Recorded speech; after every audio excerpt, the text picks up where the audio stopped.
అందరికీ నమస్కారం. కార్యక్రమం ప్రారంభించే ముందు గురువుగారు బ్రహ్మర్షి పత్రి గారికి ఒకసారి మనం ధన్యవాదాలు చెప్పుకుందాం.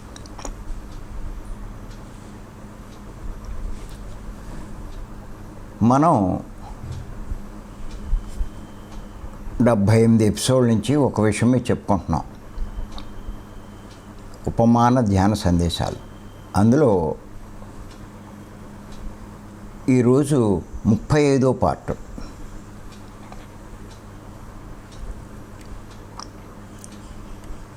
ఏమిటంటే ఉపమానం, పాము కూరలు పీకితే ఎవరికీ హాని చేయలేదు, అలాగే మానవుల్లోని చెడు తొలగిస్తే ఎవరికి హాని చేయడు. అంచేత ఏ మానవుడైనా సరే తనలో ఉన్న చెడు తొలగించుకోవాలి. ఎందుకు అంటే తాను చేసే చెడు వల్లే తనకి దుఃఖం కలుగుతుంది కాబట్టి. అంచేత ఏ కష్టం రాకూడదన్నా, ఏ సమస్య జీవితంలో ఉత్పన్నం అవ్వకూడదన్నా, ఏ బాధ కలగకూడదన్నా మానవుడు చెడు పనులు చేయకూడదు. మరి చెడు పనులు ఎందుకు చేస్తున్నాడు అంటే తనలో చెడు ఉండడం వల్ల. అంచేత ఆ చెడు తొలగించుకునే ప్రయత్నం చేయాలి. మరి తనలో చెడు ఉందా లేదా ఎలా తెలుస్తుంది?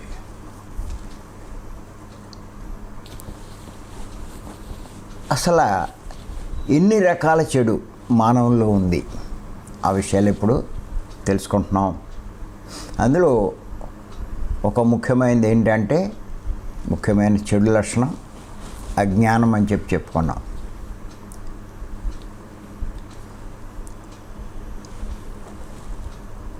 ఈ అజ్ఞానం గురించి ఎన్నో విషయాలు మనం తెలుసుకున్నాం.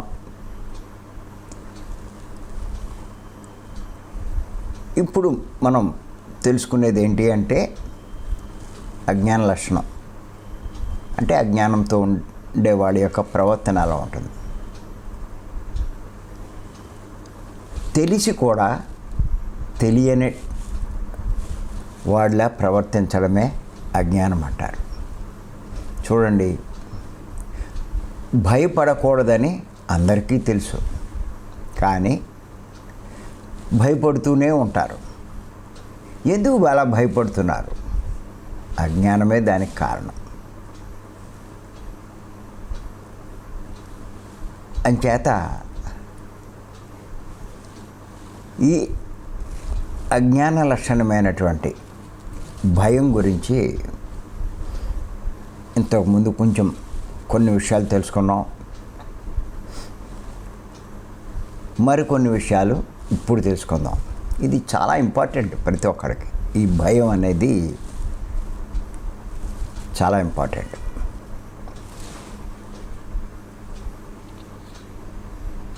మరి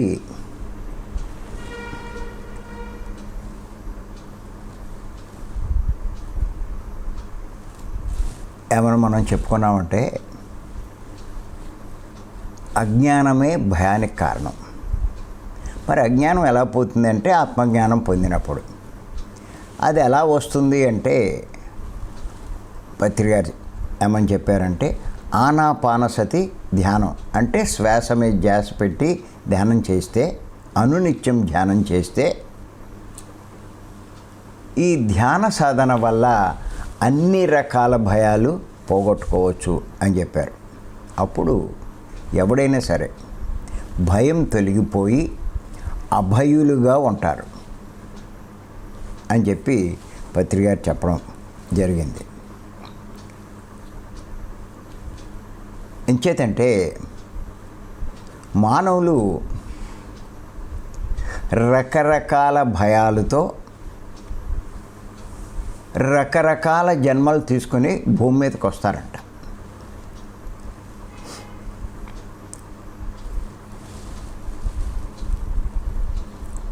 రకరకాల భయాలతో రకరకాల జన్మలు తీసుకుని భూమి మీదకి వస్తారంట.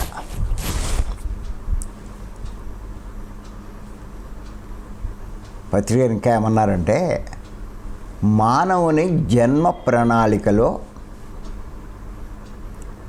భయం అనేది ఒక ముఖ్య ప్రణాళిక అన్నారు.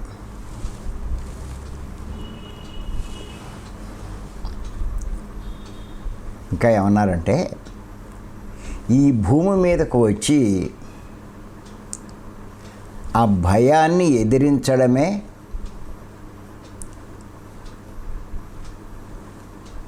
మానవునికి భగవంతుడు ఇచ్చే ఛాలెంజ్ అన్నారు.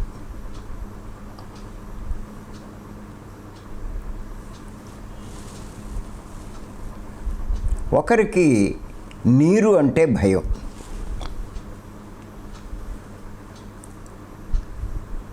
ఇంకొకళ్ళకి రోగం వస్తుందేమో అని భయం, రోగం వచ్చిన వాళ్ళకి తగ్గదేమో అని భయం,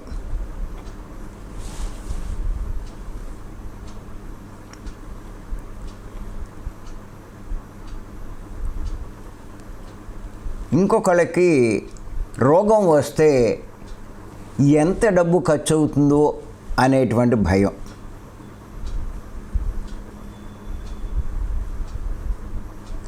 ఇంకా కొంతమందికి చావు అంటే భయం, కొంతమందికి బిడ్డకు జన్మనివ్వడం భయం, ఇంకా కొంతమందికి ఉద్యోగం చేయడం భయం, కొంతమందికి వ్యాపారం చేయడం భయం. ఇలా మనం చూసుకుంటూ పోతే ఎన్నో రకాల భయాలతో మానవుడు జీవిస్తున్నాడండి. ఇలా రకరకాల భయాలు మానవుల్లో ఉన్నాయి. ఎందుచేతనంటే ప్రతి మానవుడు ఏదో ఒక భయాన్ని పెట్టుకునే భూమి మీదకి వస్తాడు.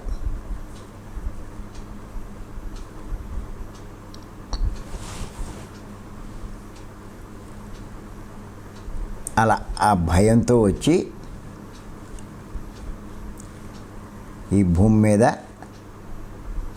దానిని అధిగమించి జన్మ సార్థకం చేసుకోవడానికే ప్రణాళిక వేసుకొని వస్తాడు.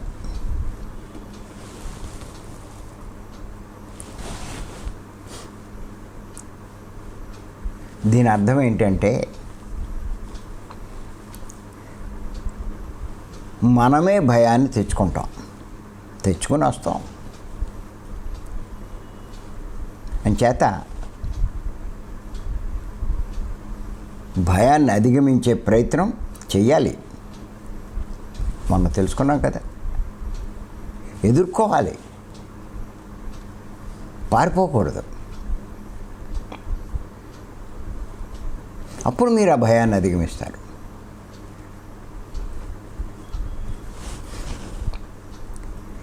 ధ్యానంలోకి వచ్చి కూడా చాలామంది వీడియో ఆన్ చేయరు.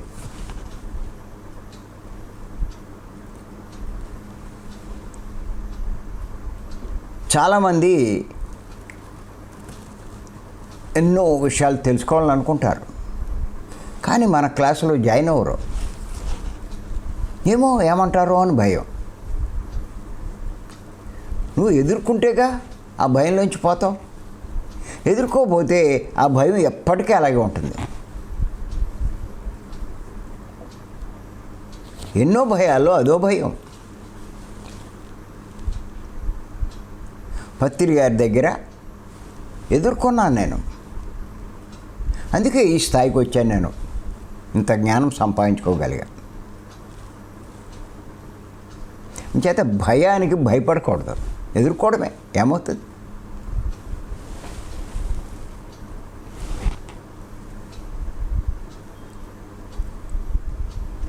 జంతువుకు కూడా ప్రాణభయం ఉంటుందంట.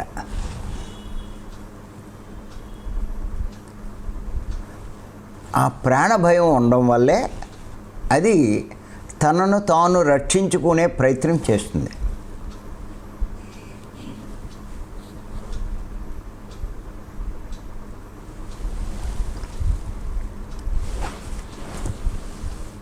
మానవుడు కూడా ఒక జంతువే.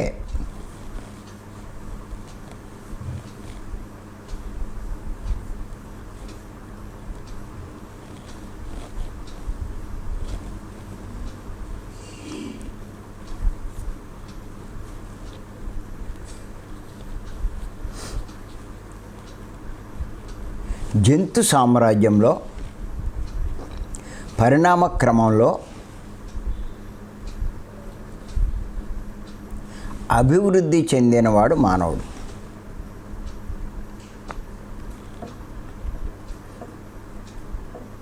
అందుకే ఆ లక్షణం ఉంటుంది. భయం అనే లక్షణం మానవుడికి కూడా ఉంటుంది. మానవుడు జంతువేగా.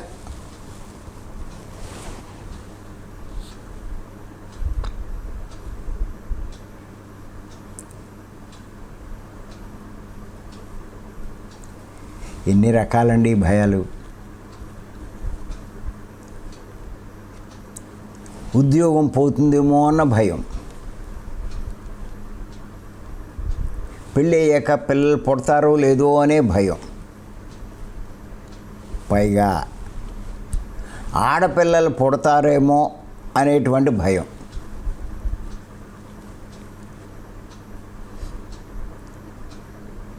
గర్భం దాల్చాక భార్యాభర్తలు ఇద్దరికి మగపిల్లలు పుట్టరేమో అని భయం,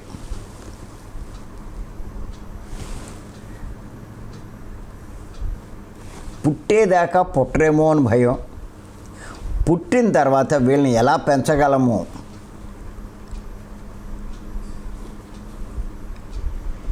నేను పెంచగలనా లేదా, మళ్ళా ఆ భయం ఉంటుంది. చూడండి ఎంత విచిత్రం ఇది.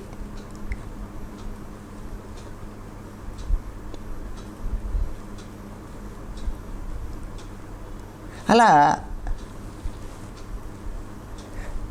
అనేక రకాల భయాలతో మానవుడు జీవిస్తూ ఉంటాడు.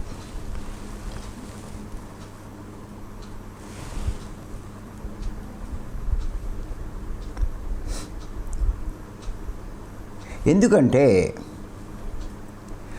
ఆత్మ ప్రగతికి ఏ భయం అవసరమో ఆ భయాలను ఎంచుకుని భూమి మీదకి రావడం జరుగుతుంది.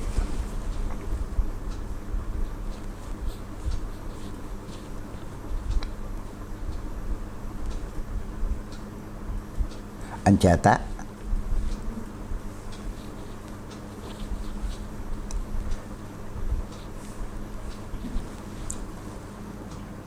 భయాన్ని అధిగమించడానికే భూమి మీదకి వస్తాం.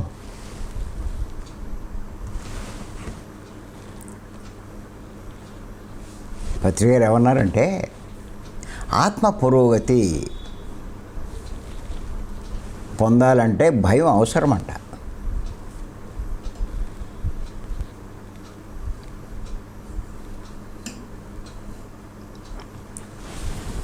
ఆయన ఇంకా ఏమన్నారంటే ఎలా అయితే ఒక చిన్న పిల్లవాడు పెరిగి పెద్దవాడై